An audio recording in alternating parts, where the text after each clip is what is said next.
Nous allons voir aujourd'hui différentes manières de représenter les molécules en chimie organique, à travers les formules brutes, développées, semi-développées et topologiques. On va s'intéresser à différentes manières d'écrire la molécule de 2-méthylpropanol.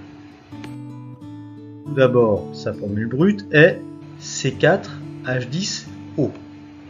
On voit que dans la formule brute, on indique le symbole et le nom des atomes présents dans la molécule. On indique maintenant sa formule développée. On peut remarquer que en plus des atomes de chaque type, on représente toutes les liaisons entre eux.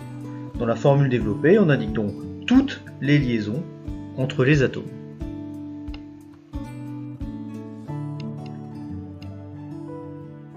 Les hydrogènes ne formant qu'une liaison ne vont pas avoir d'influence sur la structure de la molécule.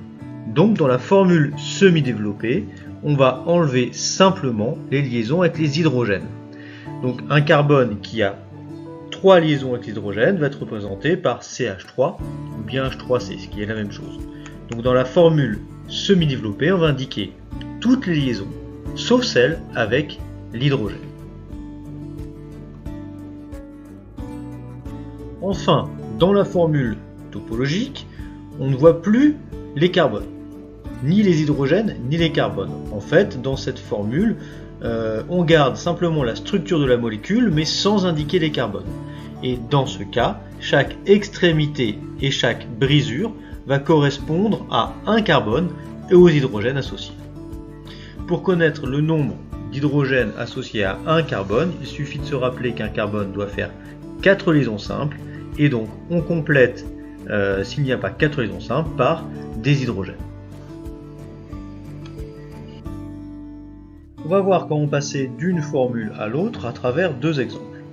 Commençons par le butanol. La formule développée du butanol est celle-ci. Donc pour passer de développé à semi-développé, il faut simplement regarder le nombre d'hydrogènes liés à chacun des atomes. Si je prends le premier carbone, il est lié à 3 hydrogènes, je vais donc l'écrire sous la forme CH3. Je garde les liaisons carbone-carbone, donc deuxième carbone lié à 2 hydrogènes CH2, à nouveau CH2, CH2, et enfin en un oxygène qui est relié à un carbone, donc on va indiquer cette liaison, mais par contre on n'indiquera pas la liaison entre l'oxygène et l'hydrogène, on écrira simplement OH. Pour la formule topologique, donc je vais simplement indiquer les carbones par l'extrémité d'une liaison ou une brisure dans la chaîne de liaison. Donc je commence par le premier trait qui correspond donc à 2 carbones, le CH3 et le CH2. Pour le carbone suivant, donc une brisure, je suis donc à 1, 2, 3 carbones, je rajoute un dernier carbone, et enfin la liaison entre le carbone et le groupe OH, donc je dois indiquer cette fois-ci le groupe OH. C'est seulement les carbones associés à leurs hydrogènes que je ne fais plus apparaître. Et enfin, en formule brute, je vais simplement compter le nombre de carbones, d'hydrogènes de la liaison. Il y a 4 carbones, 10 hydrogènes, 1 oxygène, j'écris donc C4H10O. Faisons la même chose pour le diméthyléthanol, mais en partant en sens inverse. Je commence par la formule topologique. Alors, pour passer de la topologique à la semi-développée, je vais commencer par indiquer où sont les carbones. Donc je prends la structure de la molécule et j'indique les différents carbones, donc représentés aux extrémités et aux brisures de liaison. J'ai ici donc 4 carbones. Maintenant, pour chacun des carbones, je vais compléter par des hydrogènes pour qu'il arrive à 4 liaisons. Le carbone de gauche a une seule liaison, j'ajoute donc 3 hydrogènes, CH3. Celui du haut, une seule liaison, j'ajoute 3 hydrogènes, on obtient à nouveau CH3. Et enfin le carbone en bas, même chose, 3 hydrogènes, j'écris donc CH3. Le carbone au centre de la molécule a déjà 4 liaisons, il n'y a donc aucun hydrogène ajouté. Ensuite c'est assez simple de passer de semi-développé à développé, on indique simplement à nouveau les liaisons avec l'hydrogène, en rappelant qu'un hydrogène ne fait qu'une liaison, donc aucune difficulté particulière, et on peut écrire la formule brute. On remarque que le butanol et le diméthyléthanol sont deux molécules différentes, et pourtant elles ont les mêmes formules brutes.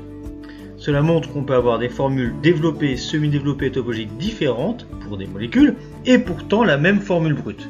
Celle-ci ne permettra donc pas d'identifier correctement une molécule.